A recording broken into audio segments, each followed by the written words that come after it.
Hello, and welcome to another video from the YouTube channel, From Religion to Agnostic. Hello everyone, today we will be grouping the line of Mizraim together since again there is very little information on most. Ludim is the Hebrew term for a people mentioned in Jeremiah and Ezekiel. In the biblical table of nations Genesis 10:13 they were descended from Mizraim. The biblical scholar Victor P. Hamilton believes that the available evidence suggests that the Ludim are the Lydians. According to Josephus, their land was in Libya, which was west of Egypt near the tribes of Phut in the land of the Moors towards the extreme west of Africa and the Atlantic Ocean. Pliny in his natural history mentions the river Lord along south of the Atlas Mountains near the river Phut. Medieval biblical exegete Sodi again identifies the Ludim with Tanisian, and which Yosef Karfi thought may have been referring to the inhabitants of Tunis. These Ludim should not be confused with another group who were said to descend from Lud, son of Shem, son of Noah. Ludim is sometimes thought to be a scribal error for Lubim, in reference to Libyans. Next we have Lahabim. Lahabim were a people descended from Mizraim, according to Genesis 10:13, 1 Chronicles 1:11. Their exact identity is unknown, but the name may refer to Libyans. See Lubims, Libu, and ancient Libya. After that we have Anamim. Anamim is, according to the Bible, either a son of Hamyump's son Mizraim or the name of a people descending from him. Biblical scholar Donald E. Gowan describes their identity as completely unknown. The name should perhaps be attached to a people in North Africa, probably in the surrounding area of Egypt. A text from Assyria, dating from the time of Sargoninth II, apparently calls the Egyptians Anami. Medieval biblical exegete Sodi again identified the Anamim with the indigenous people of Alexandria, in Egypt. And next we have Naphtuhim. Naphtuhim is a son of Mizraim and grandson of Ham, first mentioned in Genesis 10:13. According to the medieval biblical exegete Sodi again, his descendants inhabited the town of Burma, Ul-Garbia region, Egypt, and were formerly known as Parmian. Next in line we have Pathrusim.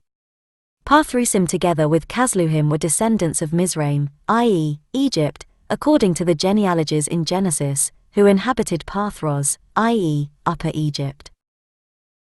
In Sodi Agaon's Judeo-Arabic translation of the Pentateuch, the Sa'idi people, i.e. the people of Upper Egypt, are listed in the position of the Casluhim in Genesis 10:14, while Lahabim is listed in the position of Pathrusim. However, the ordering of Casluhim and Pathrusim sometimes vary in translations, and the mainstream understanding is that it is the Pathrusim who are the Sahidic people and the Casluhim the people of eastern Libya. In the book of Jakar, the Pathrusim and Kasluhim intermarried, resulting in the Pelishtim, Azathim, Jerim, Githim and Ekronim. Okay, and next we have Casluhim. Casluhim or Casluhites were an ancient Egyptian people mentioned in the Bible and related literature. In biblical accounts, according to the book of Genesis, Genesis 10:14, and the books of Chronicles, 1 Chronicles 1:12, the Casluhim were descendants of Mizraim, Egypt, son of Ham, out of whom originated the Philistines. In archaeology, the Egyptian form of their name is preserved in the inscriptions of the Temple of Kom-Ombo as the region name Casluhet. In the Aramaic Targums their region is called Pentpolitai, understood to be derived from the Greek Pentapolis, which locates the area as the northwest in what is now the Cyrenaica region of Libya. Another name for their region is Pakosim, used in Bereshit Rabbah 37. In Sodi Agaon's Judeo-Arabic translation of the Pentateuch, the Sa'idi people, i.e. the people of Upper Egypt, are listed in the position of the Casluhim in Genesis 10:14, while Lahabim is listed in the position of Pathrusim. However, the ordering of Casluhim and Pathrusim sometimes vary in translations, and the mainstream understanding is that it is the Pathrusim who are the Sahidic people and the Casluhim the people of eastern Libya. And in the ancient literature we have, Josephus mentions the Casluhim in his Jewish Antiquities 1:6-2 as one of the Egyptian peoples whose cities were destroyed during the Ethiopic War and who thus disappeared from history. Arab historian Ibn Khaldun, 1332–1406, citing Abu Bakr bin Yahya al-Suli, wrote that the Berbers of North Africa were descended from Casluhim, the son of Mizraim.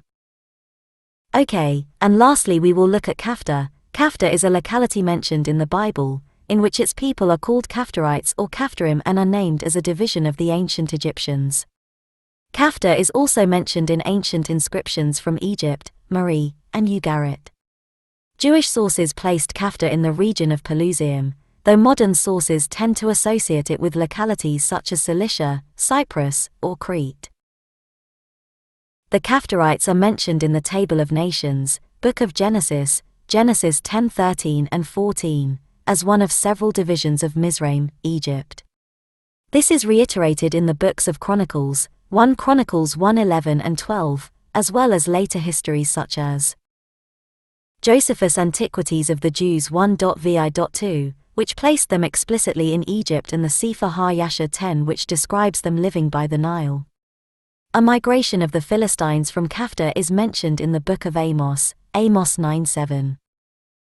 Josephus, Jewish Antiquities 1:6, using extra-biblical accounts provides context for the migration from Kafta to Philistia. He records that the Caphtorites were one of the Egyptian peoples whose cities were destroyed during the Ethiopic War. Tradition regarding the location of Kafta was preserved in the Aramaic Targums and in the commentary of Maimonides, which place it at Caphukia in the vicinity of Damietta, at the eastern edge of the Nile Delta near classical Pelusium. This view is supported by the 10th century biblical exegete Sodi again, and by Benjamin of Tudela, the 12th century Jewish traveler from Navarre, who both wrote that Damietta was Kafta. The Midrash Rabbah on Genesis 37:5, page 298 in the 1961 edition of Maurice Simon's translation, says that the Caphtorim were dwarfs. Anin in archaeological sources. Murray Tablets, a location called Kafta, is mentioned in several texts of the Murray Tablets and is understood to be referenced to Kafta. An inscription dating to circa 1780 to 1760 BCE mentions a man from Kafta, Ana Kaptaraim, who received tin from Murray. Another Murray text from the same period mentions a Caphtorite weapon, Kaku Kaptar. Another records a Caphtorite object, Katarpum Kaptar, which had been sent by King Zimralim of the same period, to King Sharia of Razama. A text in connection with Hammurabi mentions Caphtorite, Kaapitaritum, fabric that was sent to Mesopotamia via Murray. An inventory thought to be from the same era as the previous texts mentions a Caphtorite vessel, Gal Kaptaritum, probably a large jug or jar. In the Ras Shamra texts, an Akkadian text from the archives of Ugarit, modern Ras Shamra, Syria, contains a possible reference to Kafta. It mentions a ship that is exempt from duty when arriving from a place whose name is written with the Akkadian cuneiform signs Kurdugad Ri. Kur is a determinative indicating a country, while one possible reading of the sign Dugad is Karbtu, whence the name of the place would be Kapturi, which resembles Kafta. Within Ugaritic inscriptions from the Amarna period, Kptr is mentioned and understood to be Kafta. A poem uses Kptr as a parallel for Egypt, Hkpt, naming it as the home of the god Kotha Wakas is the Ugaritic equivalent of the Egyptian god Patar. Prior to the discovery of the reference to Hkpt, scholars had already considered the possibility of Kafta found in Jeremiah being the Semitic cognate of Egypt. And in the Egyptian inscriptions, the name Kpt3r is found written in hieroglyphics in a list of locations in the Ptolemaic temple of Kom Ombo in Upper Egypt and is regarded as a reference to Kafta. The reference to Kpt3r should not be confused with other inscriptions at the temple and from earlier sites mentioning a locality called Keftiu listed amongst lands to the northeast of Egypt and having different spelling and pronunciation, although it has been conjectured by some scholars that this is also a reference to Kafta. Attempts to identify Kafta with Keftiu go back to the 19th century and argue that are changed to Y in the Egyptian language. However, the name Kpt3r more closely resembling Kafta is from the late Ptolemaic era and still has the r, and references to Keftiu occur separately at the same site. Those arguing for the identification suggest that KPT3R is an Egyptian transliteration of the Semitic form of the name and that Caphtor is the true Egyptian form. Sayce had however already argued in the 19th century that the names in the text in which KPT3R occurs were not transliterations of the Semitic forms. Other scholars have disagreed over whether this can be said for the occurrence of KPT3R. The equation of Caphtor with Kafta commonly features in interpretations that equate Kafta with Crete, Cyprus, or a locality in Anatolia. Jean Vakuta in the 1950s had argued, based on an inscription of the tomb of Rekhmire, that Caphtor could not be set apart from the islands of the sea, which he identified as a reference to the Aegean Sea. However, in 2003, van der Slijen pointed out that the term Wedgeware, literally Great Green, which Vakuta had translated, the sea, actually refers to the vegetation growing on the banks of the Nile and in the Nile Delta, and that the text places Caphtor in the Nile Delta. This issue is not settled though.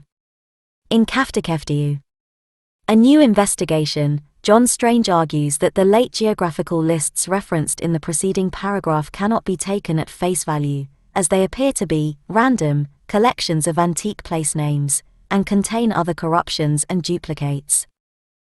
And in modern identifications, from the 18th century onwards, commentators attempted several identifications of Kafta which increasingly disregarded the traditional identification as an Egyptian coastal locality in the vicinity of Pelusium. These included identification with Coptus, Colchis, Cyprus, Cappadocia in Asia Minor, Cilicia, and Crete. The identification with Coptus is recorded in Osborne's A Universal History from the Earliest Account of Time, where it is remarked that many suppose the name to have originated from Kafta. While this interpretation agrees with tradition placing Kafta in Egypt, it disregards the tradition that it was a coastland, rendered island in some Bible translations, and more precisely Kafukia, and this contradiction is noted in Osborne. It is now known that the name Coptus is derived from Egyptian Gebtu, which is possibly not associated with the name Kafta. Egyptian Kft1I, conventionally vocalized as Caphtor, is attested in numerous inscriptions. The 19th century belief that Kafta was to be identified with Cyprus or Syria shifted to an association with Crete under the influence of Sir Arthur Evans. It was criticized in 1931 by G. A. Wainwright, who located Kafta in Cilicia, on the Mediterranean shore of Asia Minor, and he drew together evidence from a wide variety of sources, in geographical lists and the inscription of Thutmose III's Hymn of Victory, where the place of Kafta in lists appeared to exist among recognizable regions in the northeasternmost corner of the Mediterranean, in the text of the Kaftuan spell, SNTKPPWYMNTRKKR, of ca. 1200 BCE, in which the Cilician and Syrian deities Tarku, the Hittite sun god, Sandan, the Cilician and Lydian equivalent of Tarku, and Kubaba were claimed, in personal names associated in texts with Kafta and in Thutmose's silver Shawabti vessel of the work of Kafta, and vessels of iron, which were received as gifts from Tinari in northern Syria. Wainwright's theory is not widely accepted, as his evidence shows at most a cultural exchange between Kafta and Anatolia without pinpointing its location on the Mediterranean coast. In 1980, J. Strange drew together a comprehensive collection of documents that mentioned Kafta or Kafta. He writes that crucial texts dissociate Kafta from the islands in the middle of the sea, by which Egyptian scribes denoted Crete.